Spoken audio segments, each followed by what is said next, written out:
करायचं स्मरण. गुरुर्ब्रह्मा गुरुर्विष्णू गुरुर्देहो महेश्वरः सद्गुरु साक्षात् परब्रह्म तस्मै श्री सद्गुरुवे नमः. जय जय रघुवीर समर्थ. जय जय रघुवीर समर्थ. श्रीमत दासबोध दशक 8वा ज्ञानदशक मायोद्भवन नाम समास 7वा मोक्ष लक्षण नाम श्रीराम समर्थ. मागा श्रोतयांचा पक्ष किती दिवसा होतो मोक्ष तेची कथा श्रोते दक्ष होऊन ऐका. जय सद्गुरू. जय जय रघुवीर समर्थ. श्री समर्थ कृपेने उत्तमाची सुरुवातच समर्थांनी कशी करून दाखवली? प्रार्थनेनी. कारण जर प्रार्थना जर आपण म्हणलो नसतो तर मन हा चंचल आहे. मनाला एकाग्र आणण्यासाठी जो मन आपला चंचल आहे त्या चंचल मनाला स्थिरावर आणण्यासाठी जा सद्गुरूशी शरण. म्हणून गुरुर्ब्रह्मा गुरुर्विष्णू गुरुर्देहो महेश्वरा या तिघांच्या पलीकडे कोणाचं आहे तर सद्गुरू साक्षात परब्रह्म तस्मै श्री सद्गुरुवे नमः. बरोबर की नाही? म्हणून मतच मानले श्रीमताचं. कारण आपल्या मतावर आपण ठाम नाही आहे. कारण सकाळी एक म्हणतो, दुपारी एक म्हणतो आणि संध्याकाळी एक म्हणतो. बरोबर की नाही? म्हणून मतच मानले खुद्द भगवंताचं वचन श्रीमत दासबोध. या बोधातून संपूर्णपणे दास घडला पाहिजे. दशक 8वा ज्ञानदशक मायोद्भवन 8वा दिलेला आहे आणि त्यातला समास 7वा मोक्ष लक्षण नाम श्रीराम समर्थ. मोक्ष म्हणजे मोकळा केला. संपूर्णपणे आपल्याला या देहाला 8 विषयांनी बांधून ठेवलेले. कोणी काय बोललं की लगेच आपल्यामध्ये काय येतं? राग येतं, क्रोध येतं, मत्सर येतं. बरोबर की नाही? आपल्यावर थोडंसं काही कामाचं प्रेशर असलं की लगेच मनामध्ये काय उभी राहते? चिंता उभी राहते. काय करू, कसं करू? कोणी कोणाशी काय बोललं की आपल्या मनामध्ये संशय उभा राहतो. म्हणजे विचार करा, एखाद्याने गाडी घेतली, आपल्याला गाडी हवी आहे, मनामध्ये लोभ आला. म्हणजे समर्थ म्हणाले काम, क्रोध, लोभ, मद, मत्सर, दंभ, संशय आणि चिंता या 8 विषयांनी संपूर्णपणे तुला काय केलेलं आहे? बांधून ठेवलेलं आहे. मोक्ष लक्षण त्यातून तुला मोकळा करायचा आहे. या पृथ्वी तलावर आपला जन्म प्राप्त झालेला आहे. 84चा फेरा ज्याप्रमाणे आपला पूर्ण झालेला आहे त्याचप्रमाणे आपल्याला नरदेह प्राप्त झालेला आहे. हा एक महत्भाग्य आहे ना. आणि ज्याप्रमाणे भक्तिमार्ग यामध्ये प्राप्त होणे म्हणजे महत्भाग्य हातासे आले परंतु भोगू नाही जाणितले असं होणार नाही. म्हणून जी लक्षणं आहेत, मुख्य उपासना लक्षणं, नाना कवित्व लक्षणं, नाना चातुर्य लक्षणं, बरोबर की नाही? जी लक्षणं आहेत ती लक्षणं आपल्याला संपूर्णपणे प्राप्त करून घ्यायची. करूया श्रवण. श्रीराम समर्थ. माघा श्रोतयांचा पक्ष किती दिवसा होतो मोक्ष तेची कथा श्रोते दक्ष होऊन ऐका. मागा श्रोतयांचा पक्ष. समर्थ म्हणाले, मागे श्रोत्यांनी प्रश्न केला होता की मोक्ष किती दिवसात प्राप्त होतो. त्याचे उत्तर बघा प्रत्यक्ष समर्थांनी प्राप्त करून दिले. ज्याप्रमाणे आपण कर्म केलेले आहे त्याचप्रमाणे आपल्याला फळ प्राप्त होणार आहे. एखादा मनुष्य कंपनीमध्ये जॉबला आहे, ऑफिसमध्ये कामाला आहे. जर तो पूर्णपणे महिनाभर काम करेल, 30 दिवस हजेरी लावेल, तेव्हाच त्याचं फळ त्याला पुढच्या महिन्यात प्राप्त होईल की नाही त्याला पगार मिळेल की नाही? नक्कीच. म्हणजे इथे फळाची अपेक्षा आहे, परंतु इथे मोक्ष प्राप्ती केव्हा? मोक्षास कैसे जाणावे, मोक्ष कैसे कोणास म्हणावे, संत संगे पावावे मोक्षास कैसे. आता मोक्षाला कसं जायचं? आपला जन्म तर प्राप्त झालेला आहे. या जन्मामध्ये आपण किती पुण्य करतोय, किती पाप करत आहोत, ह्यावर आपल्याला प्रत्यक्षपणे स्वर्गामध्ये की नरकामध्ये हे त्याचं काम आहे. बरोबर की नाही? काळाची बावडी पडेल बा जेव्हा, तेव्हा सोडविना माये बाप. जेव्हा आपल्या आयुष्यामध्ये जन्म प्राप्त झालेला आहे, ती जन्मवेळ आणि जी मृत्यूची तारीख आहे, ती मृत्यूवेळ कधीही चुकणार नाही. म्हणून समर्थ म्हणाले, मोक्षास कैसे जाणावे, मोक्ष कोणास म्हणावे, संत संगे पावावे मोक्षास कैसे. मोक्ष मिळाला तर आपण स्वर्गामध्येच ना, स्वर्गाची दारं आपल्यासाठीच उघडी आहेत. स्वर्ग कुठे आहे? वरती आकाशात नाही हो, स्वर्ग इथेच आहे. कशाला जातो? सूर इथेच आहे पंढरपूर. ज्याप्रमाणे नरक म्हणजे काय, आपण घाबरतो, स्वर्गामध्ये जाशील का नरकामध्ये जाशील. प्रत्येक गोष्टीची आपल्याला भीती असते, प्रत्येक गोष्टीची आपल्याला काय असते, चिंता असते, आपण घाबरतो. आता स्वर्ग कुठे आहे, नरक कुठे आहे? ज्याप्रमाणे आपल्याला या पृथ्वी तलावर जन्म प्राप्त करून दिलेला आहे, सर्व काही इथेच दिलेलं आहे. स्वर्ग म्हणजे देवाचं नामस्मरण, देवाची भक्ती, देवाचं जप, देवाची पूजा अर्चा जर तुझ्या मुखातून उत्तम रीतीने होत असेल तर देवाचा स्वर्ग ज्याप्रमाणे आहे त्याचप्रमाणे आपलासुद्धा स्वर्ग इथेच आहे. देवाने आपल्यासाठी सर्व खुलं दरवाजा ओपन करून दिलेला आहे. नरक म्हणजे काय? प्रत्यक्षपणे आपल्या हातून वाईट कर्म, चुकीचे कर्म, वाईट शब्द जर आपल्या मुखातून, आपल्या हातून वाईट कर्म जर घडत असतील तर नक्कीच पाप आहेच. एखाद्याला लुबाडून, एखाद्याला फसवून जर आपण श्रीमंत होण्याचं कार्य करत असू तर शेवटी काय आहे? बरोबर की नाही? म्हणून समर्थ म्हणाले, पाप पुण्य इथेच आहे, स्वर्ग नरक इथेच आहे. म्हणून मोक्षास कैसे जाणार, मोक्ष कोणाला म्हणा, संत संगे पावावे मोक्षास जैसे. आता संत संगे पावावे, प्रत्यक्षपणे आपल्याला जन्म प्राप्त झालेला आहे, या पृथ्वी तलावर आपल्याला जन्म प्राप्त झालेला आहे. मग संगत कसली असली पाहिजे? आपल्या मित्रपरिवार बघा प्रत्यक्षपणे भाग कसा दिलेला आहे. आपल्याला मित्रपरिवार काय कमी आहे? परंतु त्या मित्रपरिवारामध्ये कोणीतरी शत्रू असते, कोणीतरी मित्र असतो.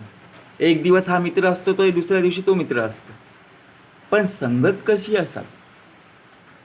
त्या संगतीमध्ये आपल्याला वाईट व्यसन तर नाही लागलं, वाईट कर्म तर आपल्या हातून नाही घडलं, हे पहिले जाणं. कारण जे प्रत्यक्षपणे आपल्याला जी संगत प्राप्त झालेली आहे, जे प्रत्यक्षपणे बघा आई वडिलांचे संस्कार प्राप्त झालेले आहेत, संतांची शिकवण आपल्याला प्राप्त झालेली आहे, त्यावर कधी प्रत्यक्ष पाणी ओतायचं नाही. कारण आई वडिलांचे संस्कार आणि संतांची शिकवण ज्याप्रमाणे आपल्याला प्राप्त होत असते नाही, त्याप्रमाणे दुसरं कोणी आपल्याला सांगणारं नसतं. कारण ते आधारस्तंभ आहेत. संत संगे पावावे, संतांची शिकवण, संतांच्या संगतीने मोक्ष कसा प्राप्त व्हावा. आपल्याला जो भक्ती मार्ग प्राप्त झालेला आहे, आपल्याला आयुष्य प्राप्त झालं की आपण काय म्हणतो, मला नरदेह प्राप्त झालेला आहे, मौज मजा फक्त एवढंच मला काम आहे, मला देवाने सर्व काही दिलेलं आहे.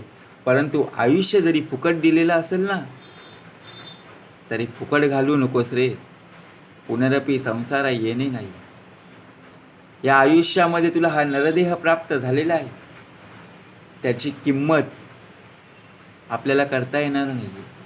कितीही पैसे दिले तरी पैशामध्ये रूपांतर होणारच नाही.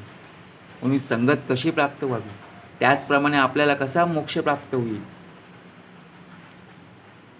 तरी बद्ध म्हणजे बांधला आणि मोक्ष म्हणजे मोकळा केला, तो संत संगे कैसा लादला तेही ऐका.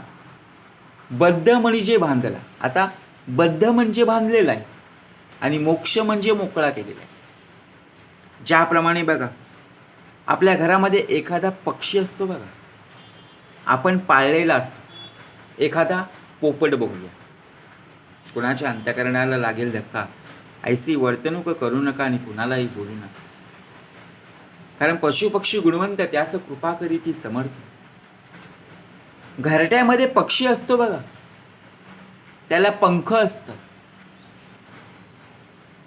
जर आपण पिंजऱ्यामध्येच त्याला खायला अन्न, खायला पदार्थ दिले, पाणी दिलं आणि त्याला पिंजऱ्यामध्येच जर ठेवलं, त्याला बांधून ठेवलेलं आहे की नाही, त्याची पिंजऱ्यातून सुटका आहे का? नाहीये. परंतु त्याला पंख आहेत. मग त्या पंखाचा उपयोग कधी होईल? आपल्यालाच प्रत्यक्षपणे या घरामध्ये सर्व काही पदार्थ दिलेले आहेत. अन्न बघा, अन्न पुरवठा आपल्याला बरोबर होत आहे, जे पाहिजे ते आपल्याला प्राप्त होत आहे. पाणी, सर्व, चहा, कॉफी, सर्व तुला वस्तू पदार्थ प्राप्त होत आहे. परंतु जर कोणी आपल्याला असं सांगितलं की तू या घरातून बाहेर जायचं नाही, शेवटच्या दिवसापर्यंत तुला इथेच राहायचं आहे, काय करू? राहू शकतो का? बरोबर की नाही? आपण बघा, प्रत्यक्षपणे आपण एखाद्या घरात आहोत, आपण लगेच काय बोलणार? माझे बसून बसून पाय दुखलेत, झोपून झोपून कंटाळा आलेला आहे, मला फिरण्यासाठी काय हवं? रस्ता मोकळा हवा, मैदान हवं, जिथे मला शांत वाटेल. मग तसंच त्या पक्षाला सुद्धा असंच वाटत आहे, माझे पंख असून मला उडता येत नाही. कारण का? या लोकांनी मला काय करून ठेवलेलं आहे? पिंजऱ्यात बांधून ठेवलेलं आहे.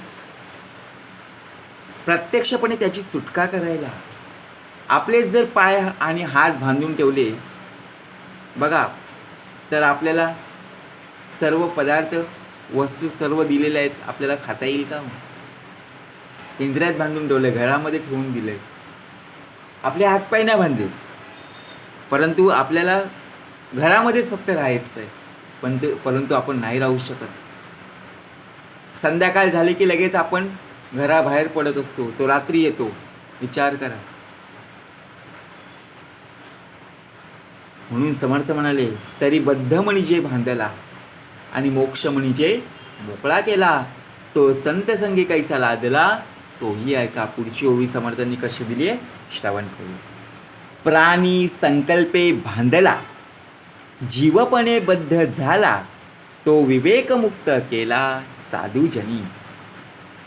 प्राणी संकल्पाने बांधला जातो आणि जीवपणे बद्ध होतो, त्याला बघा प्रत्यक्षपणे विवेकाने मुक्त केलं जातं. आपण पाळीव प्राणी असतात ते आपण घरामध्ये, गोठ्यामध्ये बांधून ठेवतो. परंतु त्यांची सेवा करणं सुद्धा आपल्याला कार्य ज्याप्रमाणे उत्तम असं करता येईल त्याप्रमाणे आपल्याकडून झालं. आता बघा,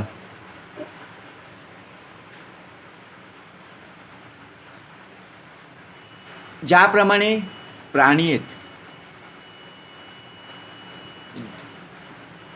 वनचर आहेत, भूचर आहेत, खेचर आहेत, जलचर आहेत, अनेक प्रकारचे जीवजंतू आहेत, अनेक प्रकारचे प्राणी आहेत, अनेक प्रकारचे पशु आहेत.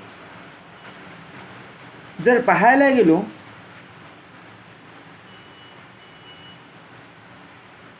आता प्रत्यक्षपणे देवळामध्ये, आपण मंदिरामध्ये ज्यावेळी जातो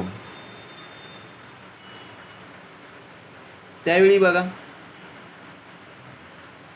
गणपतीच्या मंदिरामध्ये ज्यावेळी आपण जातो, गणपतीचं वाहन काय? उंदीर मामा, बरोबर.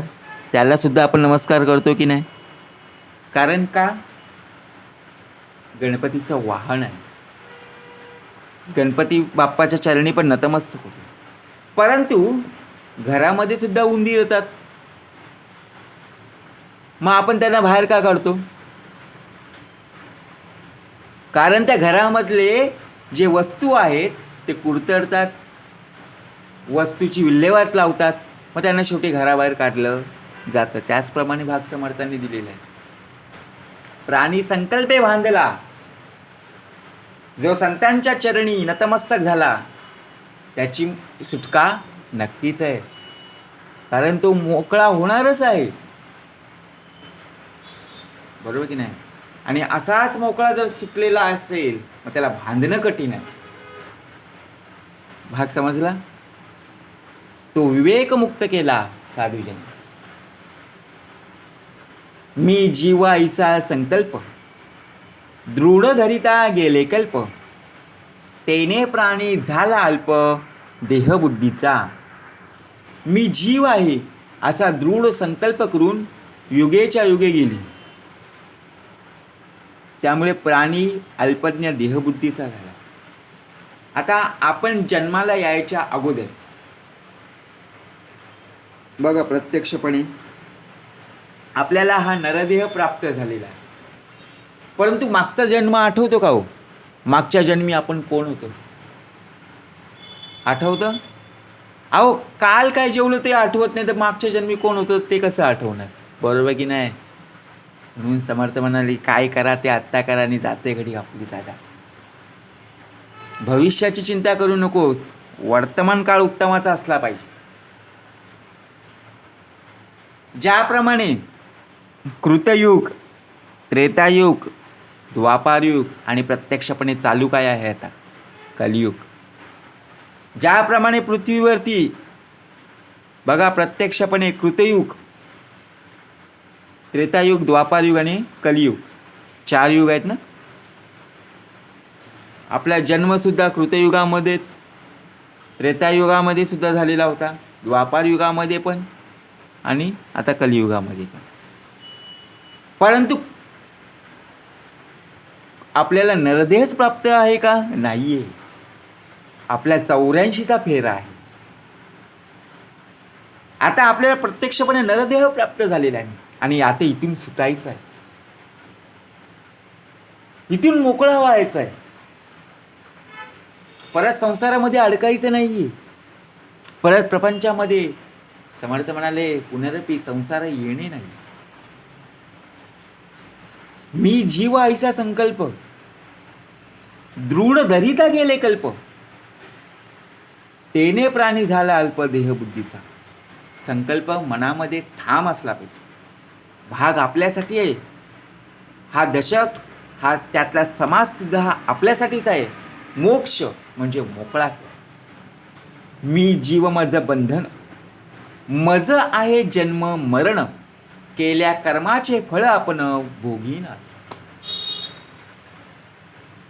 प्रत्यक्षपणे हा आपला नाशिवंत देह आहे.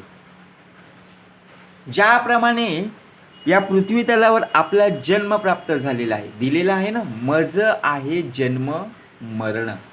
जन्म आहे म्हणजे मृत्यू नक्कीच ना आहेच.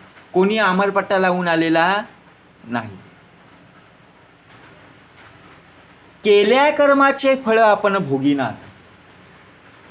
मागच्या जन्मी काय काय कर्माची फळं, काय कर्म चुकीची घडलेली होती, त्या कर्माचं फळ आता या जन्मी आपण भोगत आहोत. अहो, प्रत्यक्षपणे आपला देह आजाराने ग्रासलेला आहे. कोणाच्या पाठीत दुखते, कोणाच्या पोटात दुखते, कोणाच्या डोक्यात दुखते. विचार करा का?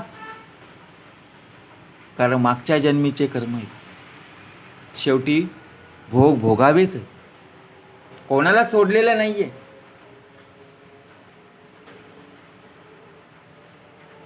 प्रत्यक्ष भाग कसा दिलेला आहे? पूर्वी केलेल्या कर्माचं फळ. म्हणून आत्ताच्या घडीला काय सांगितलं, उत्तमाचा देह असला पाहिजे. आपल्या हातून कसं संपूर्णपणे पुण्य घडेल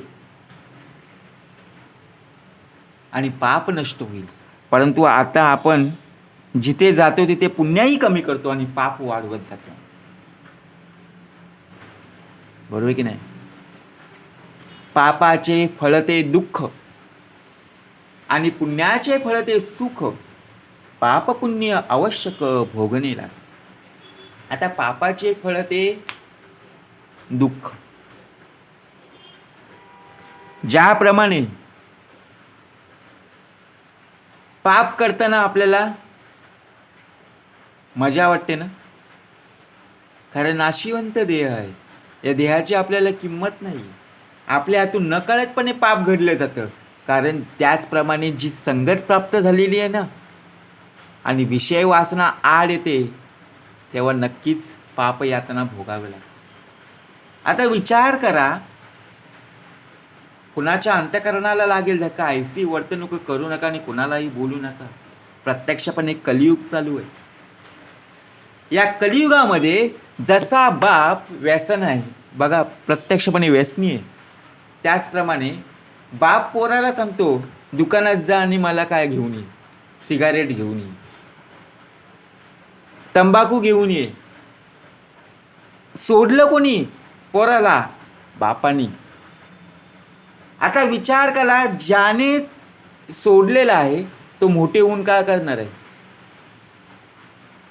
अहो, बापाला चुना मिळत नाहीये तर भिंतीचा चुना काढून तंबाखू मळते. विचार करा, म्हणजे विषय वासना किती प्रबळ झालेली आहे. आणि नंतर आपण मुलालाच दोष देणार, अरे तुला एवढा मोठा झालास, तुला व्यसन कशाला? मग मुलगा बापाला सांगतो, बाबा तुम्ही सुद्धा मलाच सांगायची तंबाखूची पुडी आण, सिगारेट आण. बरोबर की नाही. तेव्हा सिगारेट ओढायला बघा प्रत्यक्षपणे धूर नाकात, बघा प्रत्यक्ष नाकातून काय काढायचा, कानातून काय काढायचा, तेव्हा मजा वाटायची ना. कारण तेव्हा विचार करा प्रत्यक्षपणे, तेव्हा यंगस्टार माझ्यासारखा कोणी नाहीये, परंतु तेच धूर प्रत्यक्षपणे आत्ता दमा लागतोय. आजारपण कशामध्ये? कारण का? आपल्या छातीमध्ये बघा, आपण म्हणतो मी छातीचं पाणी केलं, छातीचं पाणी नाही केलं, त्या वाफेमुळे झालं. जो श्वास घ्यायचा बघा, परंतु प्रत्यक्षामध्ये जो दिलेला नरदेह आहे तो फुकट दिलाय, परंतु फुकट नका रे घालू. बरोबर की नाही. म्हणून प्रत्यक्षपणे भाग कसा दिलेला आहे.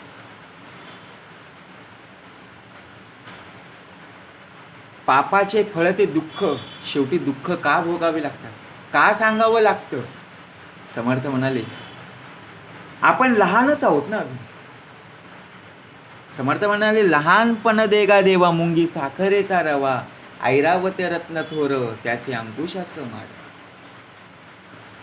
ही संतांची शिकवण आहे. परंतु आपण कुणाच्या न कळत, बरोबर की नाही, मी नाही त्यातल्या ना आणि कडी लाव आतला तशातला आहे. आपण व्यसनी आहोत हे दाखवत नाहीये, परंतु आपल्या तोंडामध्ये काय आहे ते समजतं ना. बरोबर की नाही. मी काहीच खात नाहीये, मी काहीच पित नाहीये, परंतु वासाने समजतं.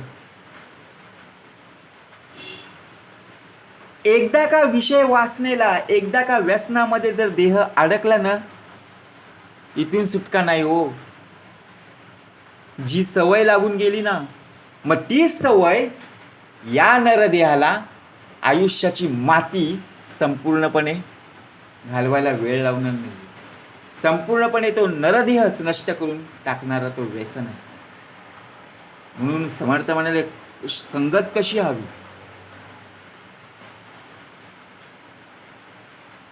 पापाचे फळ ते दुःख. का दुःख? पापाचे फळ विचार करा. आणि पुण्याचे फळ ते सुख. आपल्याला रस्त्यामध्ये इतके प्रकारचे, कितीतरी प्रकारचे झाडं वृक्ष पाहायला मिळतात. परंतु ज्या झाडावर फळं फुलं येत असतात ते झाडं आपण कधी तोडत नाही बघा जास्तीत जास्त. आणि त्यांची वाढ व्हायला सुद्धा वेळ लागतो. परंतु ज्या झाडीचा, ज्या वृक्षाचा उपयोग नाही आहे, ती रस्त्याच्या बाजूला पाहायला गेलो तर भरपूर पसरलेली असते. तसंच आहे भाग. पुण्याचे फळ ते सुख. सुख कशामध्ये? आपल्याला आनंद झाला तरी डोळ्यातून पाणी येतं, कारण ते आनंदाश्रू आहे. आणि दुःख जरी झालं तरी ते दुःखाश्रू आहे. परंतु डोळ्यातून पाणी येणं यासाठी 2 प्रकारचे कारण आहेत ना, एक आनंदाश्रू आणि एक दुःखाश्रू. त्याचप्रमाणे भाग दिलेला आहे. पाप पुण्य आवश्यक भोगणे आता. कारण ज्याप्रमाणे पाप करत आहेस ना, पुण्य करत असताना सगळेजण सोबत येतील, पण पापाची जेव्हा कर्म भोगावं लागतं ना, शेवटी तुलाच प्रत्यक्षपणे, ज्याप्रमाणे जन्म प्राप्त झालेला आहे, जन्माला येताना कोणी सोबत आलं का हो? नाही ना. पुण्य म्हणजे काय? एक प्रकारे भाग कसा दिलेला आहे. ज्यावेळी वाढदिवस आहे, वाढदिवसासाठी सर्वजण येतात की नाही? येतात की नाही हो? नक्कीच. बारसा असेल तेव्हा आपण कोणाची हळद सोडली का हो? आमंत्रण नसला तरी येतोय. विचार करा. लग्न, परंतु कोणाचा मैत जर दिसला ना, मैताला आपण जात नाही, काहीतरी कारण देतो. कारण आलाच तसा निघून जा. आहे घरी तरी सांगतो बाबा मी जरा बाहेर आहे. विचार करा. माझा सख्खा मित्र तरी आपण जात नाहीये. नंतर 2-3 दिवसांनी जातो, कारण त्याला त्याचे पापाची कर्म त्याला फेडायची. परंतु ज्यावेळी सुख होतं तेव्हा सुखाच्या वाटेला आमंत्रण न देता त्याच्या घरी जायचंच. हे असंच असतं. म्हणून जन्माला आलेलो आहे ना, एकटाच आलोय ना, कोणी सोबत आलंय काय हो? ज्यावेळी जन्म झाला तेव्हा आपल्याला नातेवाईक मित्रपरिवार दिसले, परंतु जेव्हा जाताना आपल्यासोबत कोण येणार आहे का? कोणी नाही ना. म्हणून प्रत्यक्ष भाग कसा दिलेला आहे. ऐसी जयाची कल्पना दृढ झाली. पाप पुण्य भोग सुटे ना. कधीच भोग सुटणार नाहीये. तू किती प्रत्यक्षपणे बघा. लपाछुपी असतं, लपाछुपीचा गेम खेळ असतो. आपण लपून बसतो की मी आता कोणाला दिसणार नाही. शाळेमध्ये एखादा विद्यार्थी असतो बघा, त्याला भूक लागलेली असते. सर टीचर शाळेमध्ये शिकवत आहेत, फळ्यावरती लिहित आहेत, आणि हा विद्यार्थी डब्यातले बिस्किट काढतो आणि खातोय. विचार करा. भूक लागलेली आहे, परंतु तो दिसत नाहीये. बरोबर. तो त्याच्या मित्राला सुद्धा देतोय, काही बोलू नकोस, तू एक बिस्किट घे आणि शांत बस. परंतु पाप पुण्य भोग सुटे ना, आणि गर्भवासही तुटे ना. ऐसी जयाची कल्पना दृढ झाली. पाप पुण्याचा भोग कधीच चुकत नाही. तू किती लपवण्याचा प्रयत्न केलास ना, शेवटी भोग सुटणार नाहीये. गर्भवासातूनही सुटत नाही. आपण होतो ना, बरोबर की नाही? गर्भवासातून सुटका नाही. एखादा बघा, ज्याप्रमाणे नवरा बायको नवस करतात, भाग कसा दिलेला. मला पुत्र व्हावा किंवा मुलगी व्हावी, यासाठी नवस करत असतात. परंतु ज्याप्रमाणे 1 वर्ष होऊन जातं, 2 वर्ष होऊन जातात, 5 वर्ष होऊन जातात, 7 वर्ष होऊन जातात, देवाकडे दररोज मागणी असते. त्यांच्या घरात संपूर्णपणे मुलं मुली खेळतात. आमच्याच घरी मुलं मुली कोणीच नाही. देवाकडे फक्त एवढीच प्रार्थना करतात, प्रत्यक्षपणे आमच्या घरात सुद्धा मुलगा किंवा मुलगी प्राप्त होऊ दे.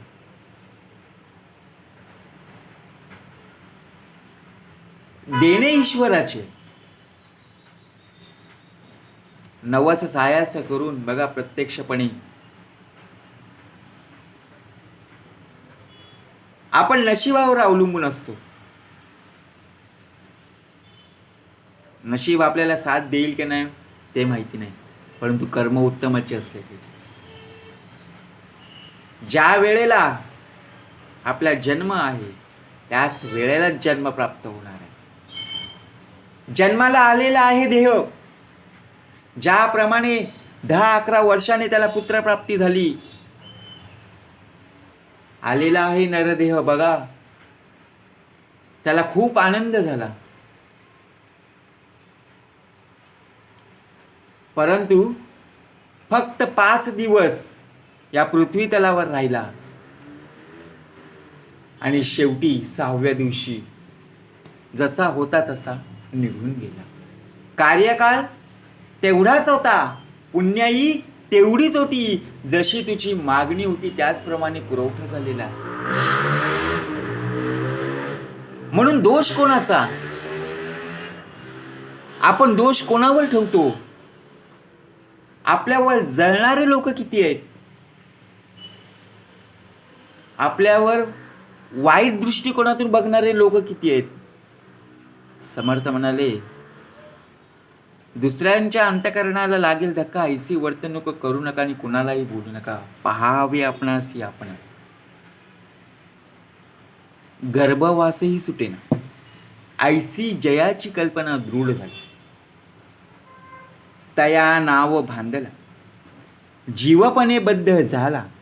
जैसा स्वय बांधून कोसला, मृत्यू पावे. जो जीवनपणाने बांधलेला आहे, रेशमाचा किडा जसा बघा स्वतःला बांधून गुरफटून मरून जातो.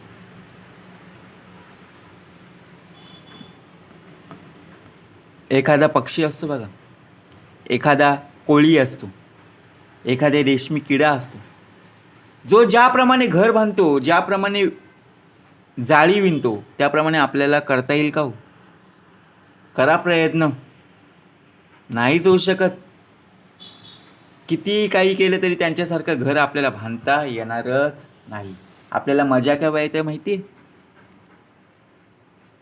ज्यावेळी प्रत्यक्षपणे त्यांनी बांधलेली घरटी, बरोबर की नाही, एखादं छोटंसं बांधलेलं घर असतो बघा, त्यांची घरटी असते, ते जेव्हा आपण पाडतो ना एखाद्या दगडाने किंवा एखाद्या काठीने, तेव्हा आपल्या जीवाला बरं वाटतं. अहो विचार करा, आपल्याच घरावर कोणी दगड मारलं तर आपण जसा आहो तसा बाहेर येतो आणि सांगतो कोण आहे रे तो, आहे की नाही? परंतु प्रत्यक्षपणे ते सुद्धा मुके प्राणी पक्षी आहेत. आपल्याला वाणी दिलेली आहे, वाचा दिलेली आहे, शब्द दिलेले आहेत. म्हणून समर्थ म्हणाले, ही शिकवण फक्त आपल्यालाच आहे, मनुष्य देहालाच आहे, बाकी कुठल्याही पशुपक्षीला नाही आहे. कारण मनुष्य देह ज्यावेळी एकदा चूक करतो, दुसऱ्यांदा चूक करतो, पुन्हा पुन्हा सारखी तीच चूक करत राहतो, तसं होणं नाहीये ना. जी शिकवण प्राप्त झाली त्या शिकवणीमध्ये उभं राहायला पाहिजे. तैसा प्राणी तो अज्ञान, नेणे भगवंताचे ज्ञान, म्हणे माझे जन्म मरण सुटेची ना. त्याप्रमाणे अज्ञानी जीव भगवंताचं ज्ञान नसल्याने आपले जन्ममरण काही सुटत नाही. आता भगवंताचं ज्ञानच नसेल भगवंताचं नामस्मरण नसेल, देवाची पूजा नसेल, देवाची उपासना नसेल, तर आपलं जन्ममरण काय सुटत नाही. आपल्याला मोक्षप्राप्ती घडवायची. देवाची उपासना, देवाची पूजा अर्चा, देवाचं नामस्मरण जर केलं तर मोक्षप्राप्ती आहे, सामर्थ्य आहे. आता काही दान करू, पुढल्या जन्मासं आधारू, तेने सुखरूप संसार होईल माझा. तो मनात म्हणतोय की आता या जन्मात काही दानधर्म करीन, म्हणजे तेवढ्याच पुढच्या जन्माला आधार होईल आणि या जन्मात तरी माझा संसार सुखाचा होईल. व विचार करा, त्याला आत्ताचा नाही आहे, पुढच्या वेळेचा. म्हणजे पुढच्या जन्मात मला पाप नाही तर पुण्य घडेल, यासाठी तो आत्तापासून काय करत आहे, दानधर्म करीत आहे. पूर्वी दान नाही केले म्हणून दरिद्र प्राप्त झाले, आता तरी काही केलं पाहिजे की. मनामध्ये विचार आला की मागच्या जन्मी काही मी कोणाला दानधर्म केलेला नाही, मी कोणाशी चांगलं वाईट वागलो नाही, त्यामुळे मला हे भोग भोगणे आहे. परंतु आता मी चांगलं प्रकारे नक्की प्राप्त करून घेईन. पूर्वी दान नाही केले म्हणून दरिद्र प्राप्त झाले. आपल्याच वाटेला दरिद्र काय येतं, आपल्याच वाटेला गरिबी काय येतं. आता तरी काही केलं पाहिजे की, आता तरी काहीतरी केलं पाहिजे की पुढच्या जन्मी मला श्रीमंती होईल. म्हणून दिले वस्त्र जुने आणि एक ताम्र नाणे, म्हणे आता कोटी गुणे पाविन पुढे. म्हणून त्याने एक जुनं वस्त्र, एक जुनं कपडं असतं ना, आणि एक तांब्याचं नाणं दान दिलं आणि म्हणू लागला पुढच्या जन्मात याच्या कोटी गुणाने मला प्राप्ती होईल. म्हणजे काय झालं, शेवटी लोभ आला ना. सोडला का हो, विषय वासना कधी सोडत नाही. एक कपडा दिला आणि एक तांब्याचं नाणं दिलं आणि त्यांनी काय सांगितलं, कोटी गुणाने मला प्राप्त होईल. विचार करा. कुशावरती कुरुक्षेत्री, महिमा ऐकून दान करी, आशा धरिली अभ्यंतरी कोटी गुणांची. रुका आडका दान केला, अतितास तुकडा घातला, म्हणे माझा ढीग झाला कोटी तुकड्यांचा. एखादा पैसा दमडीदान जर केले, एखादा बघा अतिथीला एखादा तुकडा खाऊ घातला, त्याचप्रमाणे प्राण्यांच्या जन्मात आणि कर्मफळात जी गुंतलेली आहे, एखादा प्राणी असेल, पक्षी असेल, त्यांना काही खायला दिलं तर शेवटी पुण्याईच आहे ना. आता मी जे देईन ते पुढील जन्मी पावेन, ऐसी कल्पितो अज्ञान बद्ध जाणावा. शेवटी बद्धच ना, किती सांगून तरी तो कल्पनामध्ये अडकलेला आहे. आता मी जे देईन ते मला पुढच्या जन्मात मिळेल. समर्थ म्हणाले काय करा ते आत्ता करा सांगितलं, आत्ताच्या घडीला. आता श्रवण केली याचे फळ आत्ता, पुढच्या जन्मात नको आणि मागचा भूतकाळ नका पाहू, बरोबर की नाही. आत्ताच्या घडीला पहा. आता मी जे देईन मला पुढील जन्मात मिळेल, अशी कल्पना जो करतो तो अज्ञानी आहे. समर्थ म्हणाले अज्ञान नसावं. अज्ञान मूल हरणम जन्मकर्म निवारणम ज्ञान वैराग्य सिद्ध्यर्थे सद्गुरुपादोद कंपिभेद. कोणी पाहिलंय मागच्या जन्मात मी पुण्य केलं का पाप केलंय, बरोबर की नाही. बहुत जन्मांचे अंती होय नरदेहाची प्राप्ती, येथे न होता ज्ञान सद्गती गर्भवास चुकेना. अनेक जन्मांच्या शेवटी नरदेहाची प्राप्ती होते. आता 84 लक्ष बघा, प्रत्यक्षपणे आपण 84चा फेरा फिरून आलो की नाही, शेवटी नरदेहाची प्राप्ती झाली. येथे जर ज्ञान मिळून सद्गती प्राप्ती करून घेतली नाही तर गर्भवास चुकत नाहीये, बरोबर की नाही. भाग बरोबर दिला की नाही. आपल्याला हा नरदेह प्राप्त झालेला आहे. या जन्मामध्ये जर जन्माचं सार्थकच करून घेतलं नाही, आपल्याला भगवद्गीता बघा, प्रत्यक्षपणे जो भक्तिमार्ग प्राप्त मिळालेला आहे, भक्तिमार्ग आपण स्वीकारलेला आहे, जर तो भक्तिमार्ग आपण अवलंबला नाही, जर सद्गती प्राप्त करून घेतली नाही तर गर्भवास कधीच चुकणार नाही. परत 84चा फेरा आहे, यातून आपल्याला सुटायचं आहे. गर्भवास नरदेही घडे, ऐसे सर्वता न घडे, अकस्मात भोगणे पडे पुन्हा नीच योनी. बघा कसा भाग दिलेला आहे. गर्भवास प्राप्त झाला तरी नरदेहच प्राप्त असे सहसा घडत नाही. आता या जन्मात आपल्याला मनुष्य देह प्राप्त झालेला आहे. पुढच्या जन्मात मनुष्य देहच प्राप्त होणार आहे का? नाही ना. आणि अकस्मात परत नीच योनी भोगावी लागते. ऐसा निश्चयो शास्त्रांतरी, बहुत केला बहुतांपरी, नरदेह संसारी परमदुर्लभ करी. अनेकांनी अनेक प्रकारचे असे निश्चयपूर्वक म्हटले की या जगात नरदेह परमदुर्लभ आहे. पाप पुण्य समता घडे, तरीच नरदेह जोडे, एरवी हा जन्म न घडे, हे व्यासवचन भागवती. बघा हा कसा दिलेला आहे. एरवी हा जन्म न घडे. ज्यावेळी पाप आणि पुण्य समसमान होते तेव्हाच नरदेह प्राप्त होतो. एरवी नरदेह प्राप्त होत नाही. श्लोक. नरदेह माद्य सुलभ सुदुर्लभ, प्लव सुकल्प गुरुकर्ण धारम, मायानुकुलेन नभस्वरस्थितीन, पुमानुबब्धी न तरेस्म आत्महा. बघा संस्कृतमध्ये श्लोक आहे. आपल्याला याचा अर्थ काहीच कळणार नाही, परंतु समर्थाने आपल्याला मराठीमध्ये भाषांतर करून सोप्यामध्ये करून दिले. सर्वप्रथम नरदेह अत्यंत दुर्लभ असून भगवंताच्या कृपेने सहज मिळालेला आहे की नाही. तो सुदृढ होडीसारखा असून गुरुदेव त्याचे कर्णधार आहे. प्लव सुकल्प गुरुकर्णधारम. मज भगवंताची कृपा हा अनुकूल वाहणारा प्राणी. मायानुकुलेनं नभस्वरे सतीनं. हे सर्व मिळूनही जो मनुष्य भवसागरातून तरून जात नाही तो आत्मघातकी जाणार. नरदेह दुर्लभ, अल्पसंकल्पाचा लाभ, गुरुकर्णधारी स्वयंभ सुख पावो. नरदेह दुर्लभ आहे खरा, पण अल्पशा संकल्पाने त्याचा लाभ होतो. गुरु हे कर्णधार असून स्वतः सिद्ध असल्याने सुखाची प्राप्ती करून दैव अनुकूल नव्हे जया, स्वये पापितो प्राणिया, भवद्भी न तरवे तया आत्महत्याऱ्या बुडी. ज्याला देवाची कृपा लाभत नाही तो प्राणी स्वतः अत्यंत पापी असतो. भवसागर तरून जाणं त्याला शक्य होत नाही.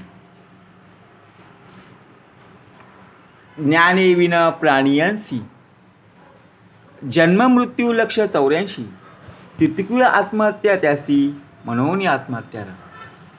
नरदेहात ज्ञान प्राप्त करून घेतलं नाही तर 84 लक्ष योनीत जन्म मरण भोगावे लागते.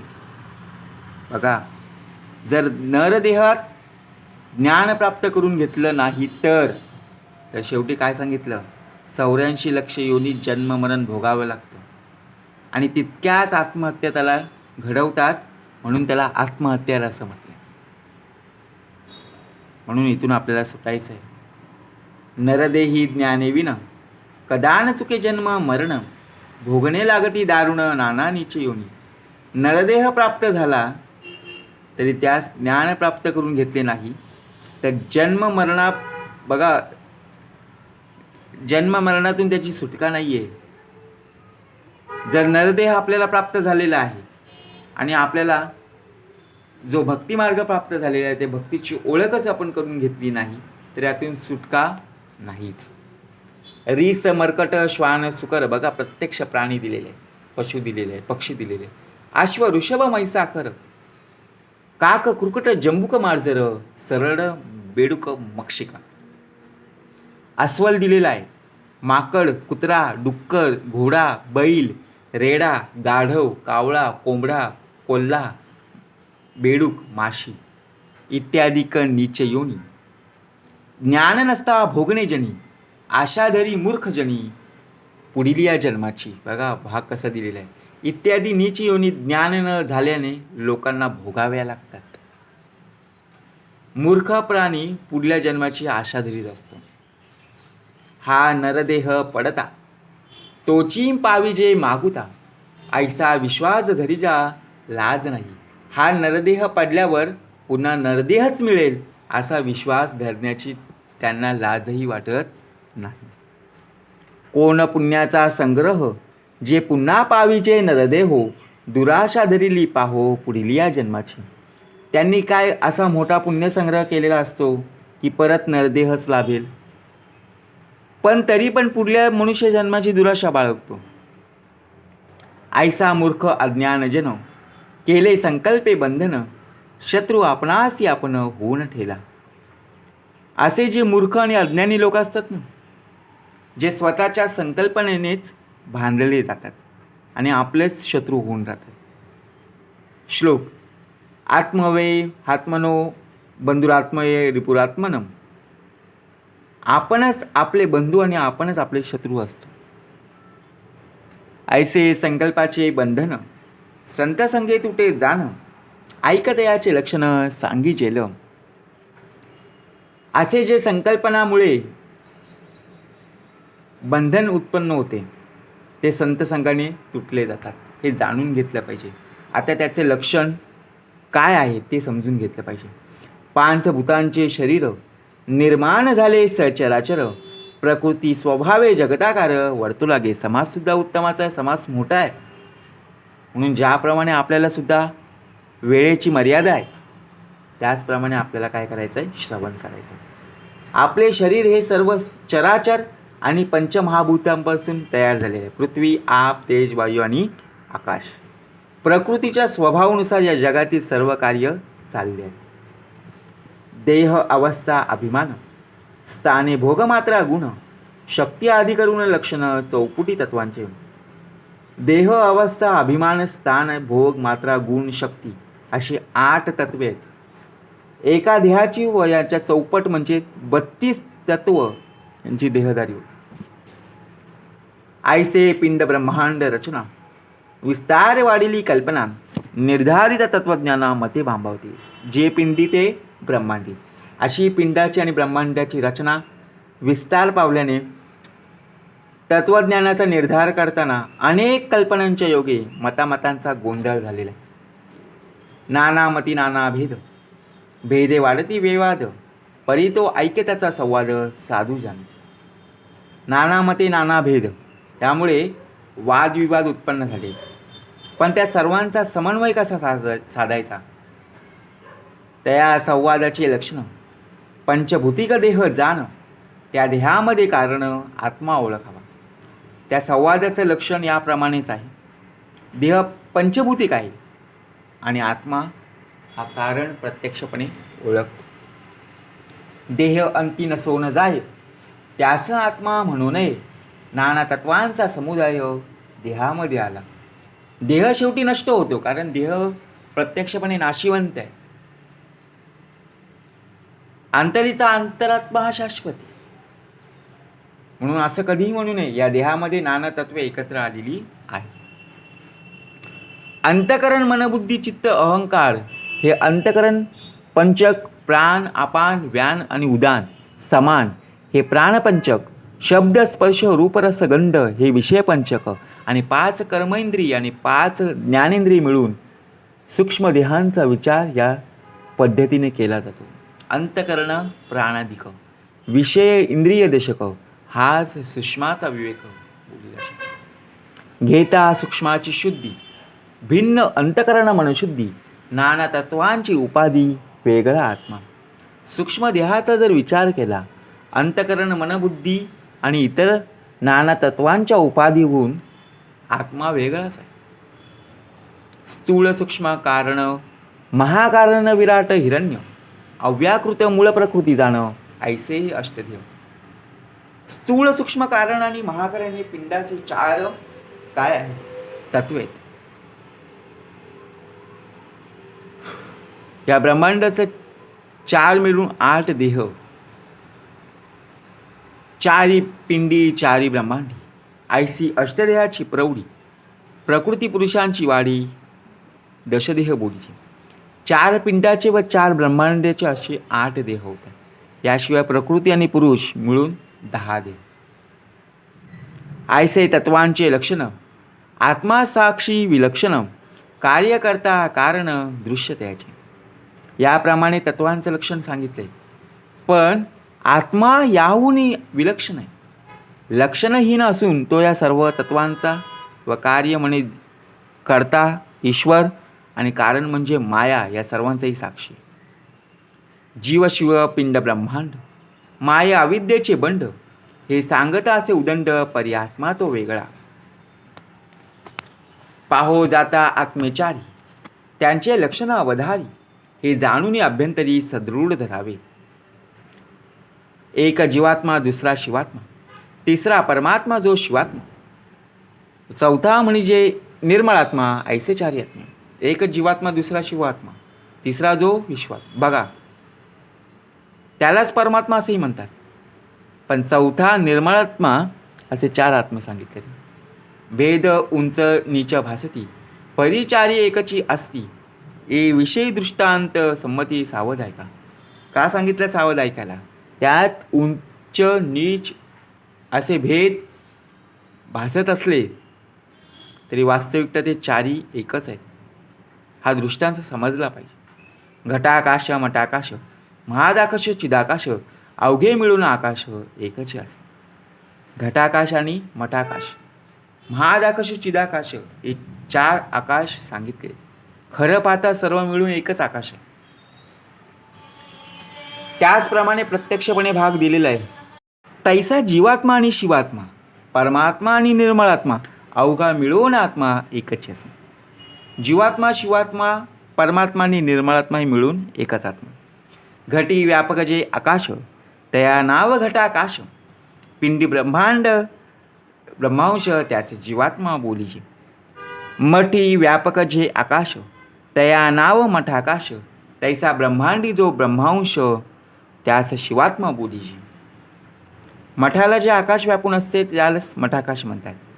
ब्रह्मांडी जो ब्रह्मांश व्यापून असतो त्याला ब्रह्मांश म्हणतात. मठाबाहेरील आकाश त्यास नाव महादाकाश, ब्रह्मांडाबाहेरील ब्रह्मांश त्यास परमात्मा बोली. मठाच्या बाहेर जे आकाश असतं त्यास महादाकाश आणि ब्रह्मांडाबाहेर जो ब्रह्मांश असतो त्याला परमात्मा म्हणतात. उपाधी वेगळे आकाश तया नाव चिदाकाश, तैसा निर्मळात्मा परेश तो उपाधी वेगळा.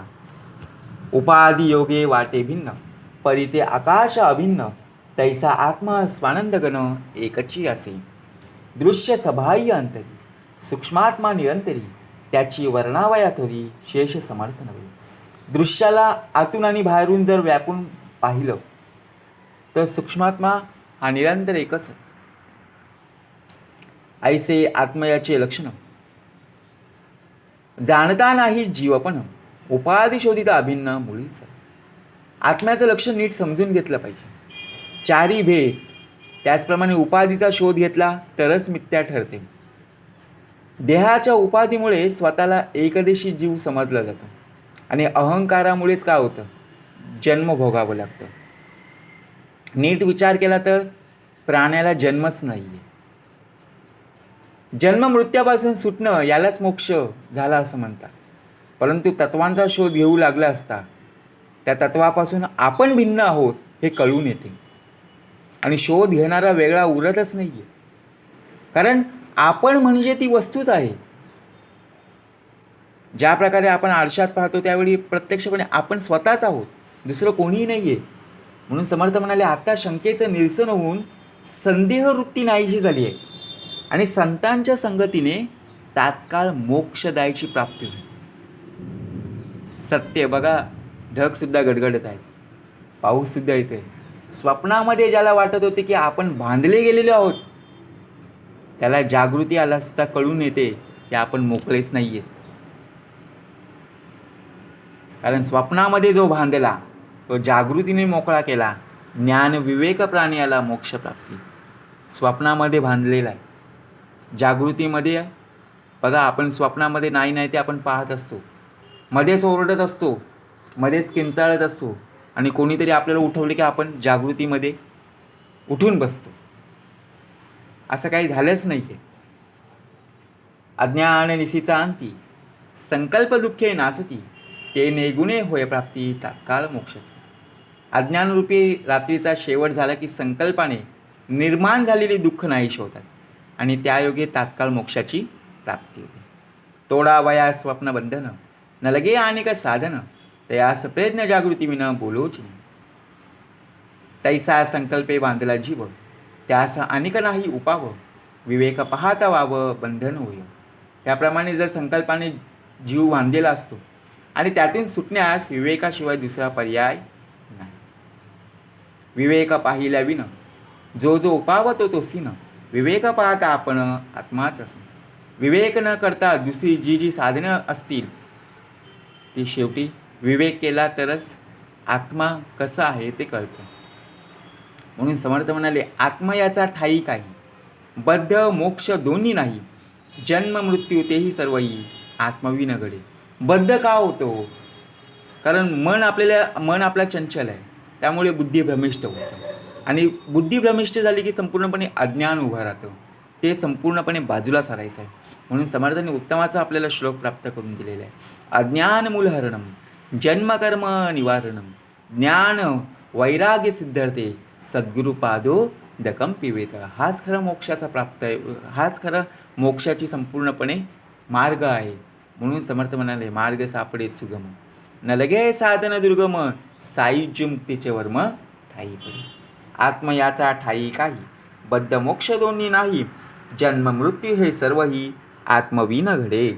इति श्रीदासबोधे गुरुशिष्य संवादे मोक्षलक्षण नाम समास 7वा. जय जय रघुवीर समर्थ.